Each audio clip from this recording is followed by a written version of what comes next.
बंदगी साहिब। कबीर पंथ क्या है? कबीरदास जी कौन थे? मुस्लिम थे या हिंदू? कबीरदास जी के जीवन से जुड़ी कई कहानियां प्रचलित हैं। संत कबीर साहिब एक महान संत, कवि और महान समाज सुधारक थे। उनके द्वारा जो पंथ चलाया गया उसे कबीर पंथ के नाम से जाना जाता है।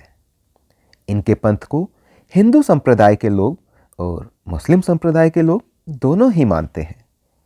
प्रारंभ में वे सूत काटते और कपड़ा बुनते थे। कपड़ा बुनते बुनते उन्होंने जीवन के अनमोल दोहों को बुन लिया, जो आज भी उतने ही प्रासंगिक हैं जितने उस जमाने में थे।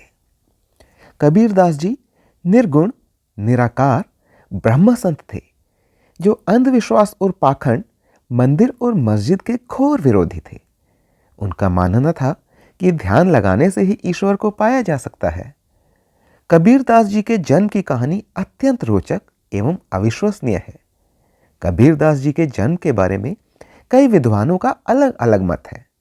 कुछ विद्वान उन्हें हिंदू मानते हैं तो कुछ उन्हें मुस्लिम मानते हैं, लेकिन उनके जन्म के बारे में कोई प्रत्यक्ष साक्ष्य नहीं है। ज्यादातर विद्वानों का मत है कि कबीरदास जी का जन्म 14वीं शताब्दी के अंत में उत्तर प्रदेश राज्य के वाराणसी में हुआ था। एक बार की बात है, एक मुस्लिम परिवार में नीरू और नीमा नाम के पति पत्नी रहते थे। उनकी कोई संतान नहीं थी। दोनों रोजाना अल्लाह से संतान की प्रार्थना करते थे। एक दिन जब वे तालाब के पास से होकर जा रहे थे, तभी उन्होंने कमल के फूल के ऊपर एक बच्चे को देखा। वे दौड़कर उसके पास गए। उन्हें देखते ही वह बच्चा हंसने लगा और हाथ पैर चलाने लगा, मानो जैसे कह रहा हो, मुझे अपनी गोद में ले लो। नीरू और नीमा, जिनकी कोई संतान नहीं थी, वे उस बच्चे को अपने घर ले आए, यह सोचकर कि यह अल्लाह का दिया हुआ वरदान है।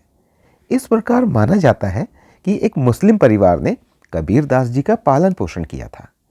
नीरू और नीमा ने बाद में कबीरदास जी को सूत काटना और कपड़े बुनना सिखाया। कबीरदास जी बचपन से ही आध्यात्मिक प्रवृत्ति के थे। स्वामी रामानंद जी से उन्होंने आध्यात्मिक ज्ञान की शिक्षा ली। बचपन से ही उनके मन में ईश्वर को जानने की प्रबल इच्छा रही। साहेब सत्य गुरु कबीर। धन्यवाद।